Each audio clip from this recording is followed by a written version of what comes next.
Good morning students. आज हम आपका पढ़ेंगे एसिटिक एसिड और ग्लूटाराल्डिहाइड। ये आपके लास्ट में आपके दो फिक्सेटिव रह गए हैं।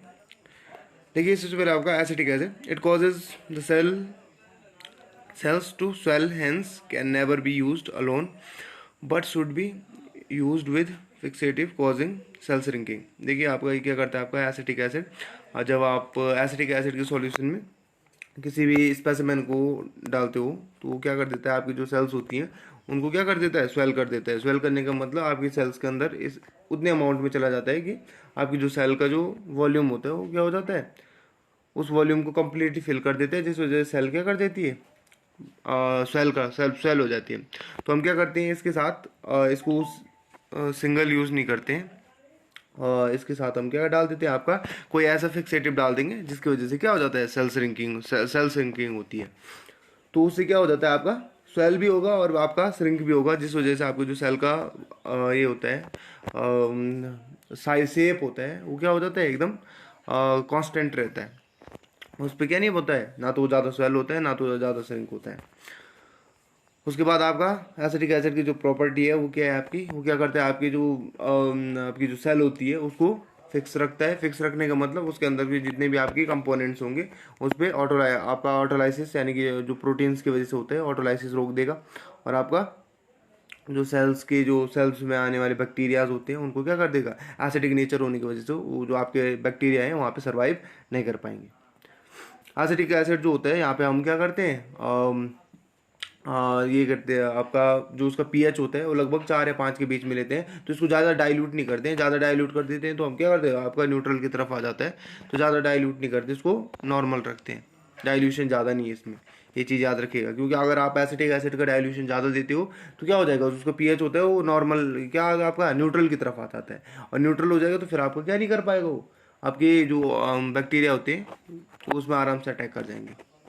इसलिए जो इसका पीएच है उसको आपने क्या नहीं करना है, ज़्यादा न्यूट्रलाइज नहीं करना है। 4 या 5 के बीच में इसका पीएच होता है तो उतना आपको कंटेन करना है उसको। उसके बाद देख लीजिए glutaraldehyde, it is use alone और in combination with osmium tetroxide for the electron microscopy. देखिए ग्लूटाराल्डिहाइड और आपका ऑस्मियम टेट्राऑक्साइड का स्पेशली यूज़ होता है आपका इलेक्ट्रॉन माइक्रोस्कोपी में। तो इन दोनों को हम कॉम्बिनेशन में भी क्या करते हैं, यूज़ कर देते हैं। और ये आपका जो कॉम्बिनेशन होता है इनको कंपाउंड फिक्सेटिव बोलते हैं हम। अब देखिए आपका, अब आ जाते हैं हम नए पॉइंट पे। आज है आपका कंपाउंड फिक्सेटिव।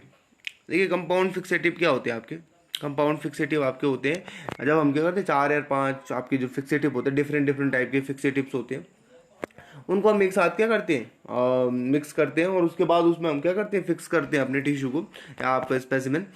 तो उसको बोलते हैं आपका कंपाउंड फिक्सेटिव। इस देखिए इसमें क्या होता है आपका, जैसे मैंने आपको बताया कि कुछ क्या करते हैं, स्वेल करा देते हैं, कुछ श्रिंक करा देते हैं, कुछ क्या होता है फैट को क्या करते हैं आपका फिक्स करते हैं, कोई आपका ग्लाइकोजन को फिक्स करता है, कोई प्रोटीन्स के साथ डिफरेंट डिफरेंट हर जो आपके डिफरेंट डिफरेंट आपके फिक्सेटिव है उनकी अब खुद की क्या है एक अलग अलग प्रॉपर्टीज़ है। तो सारे के सारे जब हम क्या करेंगे, 2 या 3 को आप क्या करोगे, मिक्स करोगे, तो फिक्सेटिव जो है वो अपना अपना नेचर दिखाएंगे मिक्सचर में। तो उसकी वजह से क्या हो जाता है, कुछ आपके एडवांटेजेस बन जाते हैं और कुछ आपके डिसएडवांटेजेस भी बनते हैं। जो हमारा मिक्सचर होता है आपका फिक्सेटिव्स का, उसमें क्या होता है, कुछ आपके बहुत अच्छे एडवांटेजेस मिल जाते हैं। जैसे आपका क्या हो गया, अगर सपोज आप क्या कर दो, आपका फॉर्मेलिन डाल दो, उसके साथ अल्कोहल भी डाल दो, तो जो फॉर्मेलिन के आपके क्या थे एडवांटेजेस थे वो आपको मिलेंगे, जो आपके अल्कोहल के एडवांटेजेस थे वो भी आपको मिलेंगे। यानी कि अगर आपका क्या कर रहे हो, प्रोटीन को फिक्स कर रहे हो, तो दोनों क्या करेंगे, अच्छे से प्रोटीन को फिक्स करेंगे। लेकिन अगर हम क्या करें, उनका ड्रॉबैक भी देखें, तो उसके बाद क्या होता है, जो फॉर्मेलिन का ड्रॉबैक है और आपका जो अल्कोहल का ड्रॉबैक है वो भी आपको क्या, मैं दोनों के साथ साथ में देखने को मिलेंगे। ड्रॉबैक्स मैंने आपको ऑलरेडी बता रखे हैं, आप वहाँ से क्या करना है देख लेना। अगर हम इन दोनों को मिक्स करके क्या करते हैं, जो आपका ये करते हैं फिक्स करते हैं, तो आपको क्या बेनिफिट मिलेंगे और क्या आपके ड्रॉबैक्स मिलेंगे, वो सारी चीज़ें आपको वहाँ पे क्या करनी है, पता चल जाएगा आपको। तो देख लीजिए इसमें some fixative are made by combining one or more fixative so that the disadvantages of one are reduced by use of another fixative. All these compound fixative have their own advantages and disadvantages. They should be used judicially यानी कि आपका हम क्या करते हैं, specially आपका एक जो आपका स्पेसिमेन है उनके लिए हम क्या करते हैं, उनका यूज़ करते हैं, यानी कि स्पेसिफिक होते हैं। और आपका जुडिशियली का यहाँ पे जो मतलब है वो ये आपका कि जो आपका क्या होता है आपका, हम क्या करते हैं किसी भी स्पेसिमेन को पहले क्या करते हैं अच्छे से उसको देखते हैं, उसके बाद हम उसके लिए क्या करते हैं स्पेशल टाइप का एक मिक्सचर बनाते हैं फिक्सेटिव का। तो एक हिसाब से हम क्या करते हैं उसको बैलेंस करने का काम करते हैं, ताकि उसमें किसी टाइप की क्या ना हो, ज़्यादा डिसएडवांटेजेस भी ना हो और आपके एडवांटेजेस भी बने रहें। मोस्टली हम कोशिश करते हैं कि हमारे एडवांटेजेस हमें ज़्यादा मिले, डिसएडवांटेजेस कम आए। तो इसका ये यहाँ पे क्या जुडिशियली का मतलब ये है कि आपको क्या करना है, एक ये करना है, जज करना है। ठीक है, जज करने का मतलब आपको क्या करना है, उसको ये करना है कि आपको फिक्स कैसे, आपको जो जो टिश्यू के लिए क्या है फिक्स मिक्सचर बनाना है वो किस टाइप से बनाना है। उसके बाद देखिए आपका चॉइस ऑफ फिक्सेटिव्स। अब चॉइस ऑफ फिक्सेटिव में देखिए आपका चॉइस ऑफ फिक्सेटिव में क्या है, देखिए आपका जो सेल होती है, ठीक है, या फिर आपका टिश्यू है, पहले तो आपको इसमें क्या देखना है आपको कि आपको टिश्यू को फिक्स किस किस बेसिस पे करना है। अगर आपको उसमें से फैट को लेना है तो आपको क्या करना पड़ेगा, जो आपका फिक्सेटिव जो फैट के लिए रिस्पॉन्स देता हुआ है, फैट को फिक्स करता होगा, आप उस टाइप का फिक्सेटिव यूज़ करोगे। या फिर आपका आप क्या कर रहे हो, ग्लाइकोजन या फिर आपका जो आपके क्या होते हैं कार्बोहाइड्रेट्स होते हैं सेल्स के अंदर, उनको आप फिक्स करना चाहते हो तो आपको उस टाइप का आपको क्या करना पड़ेगा, आपका फिक्सेटिव यूज़ करना पड़ेगा। या फिर आप उसका शेप, जो शेप होता है सेल का, या फिर आपका जो टिश्यू के अंदर के जो क्या है ऑटोलाइसिस को रोकना है, ठीक है, तो उस टाइप से आपको क्या करना पड़ेगा, डिफरेंट डिफरेंट जो फिक्सेटिव होते हैं आपको उनका यूज़ करना पड़ेगा। तो ये आपका चॉइस के चॉइस चॉइस आपकी चॉइस होती है कि आपको कौन सा फिक्सेटिव यूज़ करना है, वो डिपेंड करता है आपका टिश्यू के नेचर पे, और आप जो टेस्ट करना चाहते हो। अगर आप फैट के लिए टेस्ट करना चाहते हो तो आपको उस टाइप से आपको चॉइस करना पड़ेगा, आपकी जो चॉइस आपको क्या करनी पड़ेगी, लेनी पड़ेगी। The choice of fixative depends on the treatment a tissue is going to receive after fixation. Example, what is the chemical structure that needs to be stayed. If fat is to be demonstrated, the formalin fixed tissue is better. अगर आपको क्या करना है fat fix करनी है तो आपको क्या फॉर्मेलिन का यूज़ करना चाहिए। For demonstration of glycogen formalin should never be used, instead alcohol should be the choice of fixative. अगर आपको क्या करना है ग्लाइकोजन को फिक्स करना है या फिर आपको ऑब्टेन करना है ग्लाइकोजन को, तो वहाँ पे आप क्या करोगे, किसका यूज़ करोगे, आपका अल्कोहल का यूज़ करोगे, ना कि आप फॉर्मेलिन का यूज़ करोगे। तो ये चीज़ें आपको क्या करनी है, यहाँ पे जिस चीज़ का आप टेस्ट कर रहे हो, जो चीज़ आपको क्या लग देगी, आपको क्या लगेगी कि आपको ए फिक्सेटिव यूज़ करने पे आपको इससे ज़्यादा बेनिफिट होंगे, तो वो वाला फिक्सेटिव आपको यहाँ पे यूज़ करना है।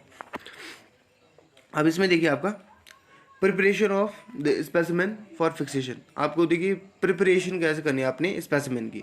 स्पेसिमेन की प्रिपरेशन में आपको पहले भी बता चुका हूँ कि हिस्टोपैथोलॉजी लैब में आपका जो भी टिश्यू होगा उसको हमें बहुत ही क्या करना पड़ता है, पतला काटना पड़ता है।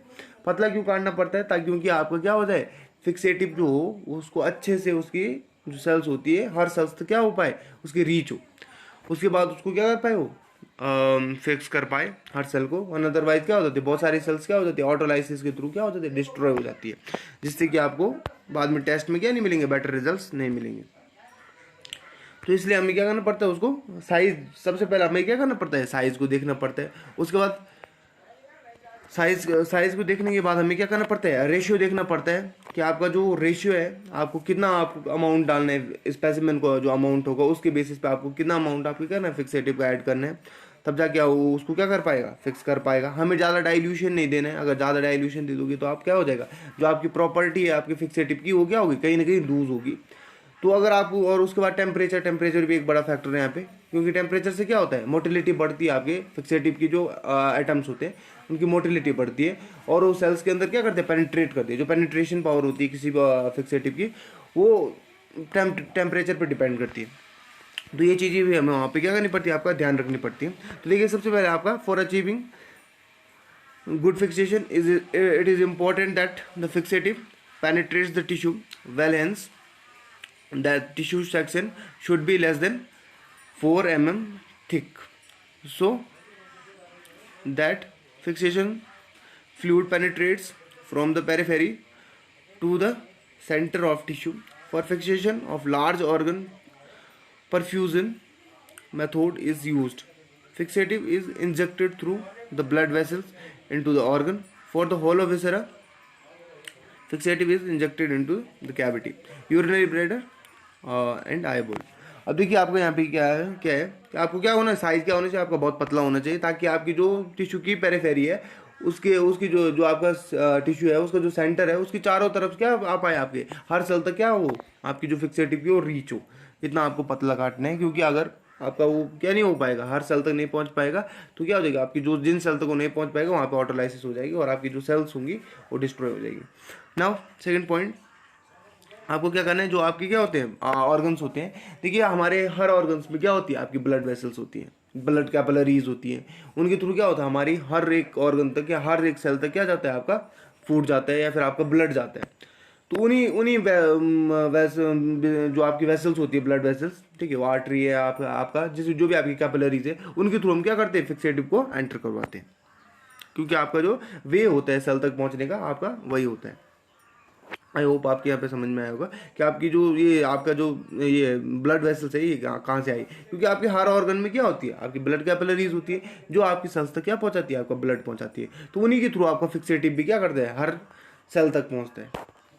उसके बाद अगर आपका कोई होलो ऑर्गन है, ठीक है, होलो ऑर्गन जैसे आपकी किडनीज हो गया, ठीक है, यूरिनरी ब्लैडर हो गया, ठीक है, जिनके अंदर क्या होता है, होल होता है। जैसे आपका एक बेसिक से एग्जांपल ले लीजिए आप, कि आपका जैसे आपका ये लीवर है, ठीक है, लीवर कैसे होता है, लीवर होलो नहीं होता है, ठीक है, तो उसके अंदर क्या है, उसके अंदर किसी टाइप की कैविटी नहीं होती है, ठीक है, लेकिन जैसे कैविटी वाले हैं, जैसे आपकी किडनीज के अंदर क्या होती है, अन्य आपके क्या होते हैं, ट्यूब्यूल्स होती है, और ट्यूब्यूल्स के अंदर बीच में क्या होती है, कैविटीज होती है, तो उन कैविटीज के थ्रू क्या होता है, एंटर करते हैं अंदर, एंटर करवाते हैं हम फिक्सेटिव को अंदर, ताकि अंदर की जितनी भी सेल्स हैं वो क्या हो पाए, फिक्स हो पाए। उसके बाद देखिए आपका ratio of volume fixative to the specimen should be 1:20। देखिए आपका एक पार्ट आपका होना चाहिए स्पेसिमेन का, और आपका उसका 20 मल्टीप्लाई करने के बाद जो आपका अमाउंट जो आपका क्वांटिटी आती है वो होना चाहिए आपका स्पेसिमेन का। तो आपका जो रेशियो है वो 1/20 का है। Time necessary for the fixation is important, routinely 10% aqueous for formalin at room temperature takes 12 hour to fix the tissue at higher temperature 60 to 65 centigrade the time for fixation is reduced to 2 hour. देखिए आपका जो क्या होता है, temperature आप increase करोगे तो क्या होता है, आपकी जो सेल्स होती है, आपकी जो क्या सॉरी एटम होता है किसी भी फिक्सेटिव का, वो क्या होते हैं आपके स्पीड देते हैं। जब देखिए आप जब कोई भी चीज़ आप क्या करते हो और गैस पे उबालते हो तो क्या होता है, उसके बीच में क्या उसमें क्या होता है, जो उसके एटम्स होते हैं वो क्या करते हैं, रन करते हैं बहुत जल्दी। तो उसी तरह आपका क्या होता है यहाँ पे, जब आपका यहाँ पे फिक्सेटिव भी क्या करेगा, रन करेगा अगर आप टेम्परेचर इंक्रीज कर देते हो, और रन करने से क्या होता है, जो पेनिट्रेटिंग पावर होती है वो बढ़ जाती है। तो जो 12 घंटे हम लेते हैं वो क्या हो जाते हैं, 2 घंटे तक आपका क्या हो जाता है, इतना कम हो जाता है। तो टेम्परेचर बढ़ाने पे क्या होता है, फिक्सेशन जो होती है वो बहुत स्पीड हो जाती है। ये हम किसी किसी केसेस में लेते हैं, जैसे हमें क्या होता है, बहुत जल्दी फिक्सेशन चाहिए होते हैं, तो हम क्या करते हैं, टेम्परेचर बढ़ा देते हैं, इंक्यूबेटर के अंदर डाल देते हैं आपका स्पेसिमेन और टेम्परेचर इंक्रीज कर देते हैं। जिससे क्या होता है, जो फिक्सेशन होती है यानी कि हर सेल तक उसकी रीच हो रही है, यानी कि हर सेल तक वो जाके पेनिट्रेट कर रहे हैं और हर सेल को फिक्स कर रहे हैं। तो ये जो आपका वर्क जो प्रोसेस है, फंक्शन है, ये क्या हो जाएगा, बहुत जल्दी हो जाएगा अगर आप टेम्परेचर इंक्रीज कर दे तो ये 3 पॉइंट है आपके यहाँ पे जो आपको याद रखने हैं। पहले आपको साइज याद रखना है, उसके बाद आपको रेशियो याद रखना है, और उसके बाद लास्ट आपको याद रखना है टाइम मतलब आपका जो टेम्परेचर है, टेम्परेचर का क्या रोल है आपका, तो उसके थ्रू आप क्या कर सकते हो, प्रिपेयर आपका जो स्पेसिमेन है उसको प्रिपेयर कर सकते हो। आप देख लीजिए आपके कुछ मेन पॉइंट्स आते हैं आपसे। माइक्रो एनाटॉमिकल फिक्सेटिव्स, 3 टाइप के फिक्सेटिव होते हैं आपके, micro anatomical fixative, cytological fixative और आपका हिस्टोकेमिकल फिक्सेटिव। देखिए माइक्रो एनाटॉमिकल फिक्सेटिव्स के अंदर आते हैं आपके कि अगर आपका कोई एनाटॉमी आपकी किसी सेल की या फिर आपकी किसी ऑर्गन की वो एनाटॉमी ना बिगड़े, एनाटॉमी अगर आपको क्या करनी है, प्रिजर्व रखनी है, तो उस एनाटॉमी को प्रिजर्व रखने के लिए जो हम क्या करते हैं, फिक्सेशन करते हैं, उसको बोलते हैं आपका माइक्रो एनाटॉमिकल फिक्सेशन। साइटोलॉजिकल क्या होते हैं, आपकी सेल का जो शेप होगा वो चेंज हो जाएगा, लेकिन जो उसके अंदर के जैसे ये आपका ऑर्गेनेलीज है या फिर आपका साइटोप्लाज्म है, उसमें किसी टाइप का क्या नहीं होता, चेंज नहीं आता है। लास्ट आपका हिस्टोकेमिकल फिक्सेशन, उसमें आपको क्या होता है, जो केमिकल कंपोजिशन होता है किसी भी सेल का या फिर उसको क्या उसमें क्या होता है, किसी टाइप का चेंजेस, उसमें किसी टाइप के चेंजेस नहीं आते हैं, तो उसको आपको बोलते हैं हिस्टोकेमिकल फिक्सेटिव्स। तो ये 3 टाइप के आपके फिक्सेटिव हैं जो आपके इन डिफरेंट आपकी जो ये प्रोसेसेस है, इनको प्रिजर्व रखने के लिए जो आपका सेल का जो भी क्या है आपका केमिकल कंपोजिशन है या फिर आपका एनाटॉमिकल कंपोजिशन है या फिर आपका साइटोलॉजिकल कंपोजिशन है, उनको प्रिजर्व रखने में जो आपके डिफरेंट टाइप के फिक्सेटिव यूज होते हैं वो इन कैटेगरीज में बांटे गए हैं। फिर इनमें क्या होता है आपके डिफरेंट डिफरेंट इनके क्या होते हैं, आपका रेशियो इनमें लेते हैं और आपके डिफरेंट डिफरेंट कंपाउंड्स हम इनमें क्या करते हैं, ऐड करते हैं। वो हम पढ़ेंगे आपका कल। आज आपको इतना पढ़ना है जितने मैंने आपको बताया, और ये चीज़ें आपको क्या करनी है, नोट करनी है। Okay, thank you.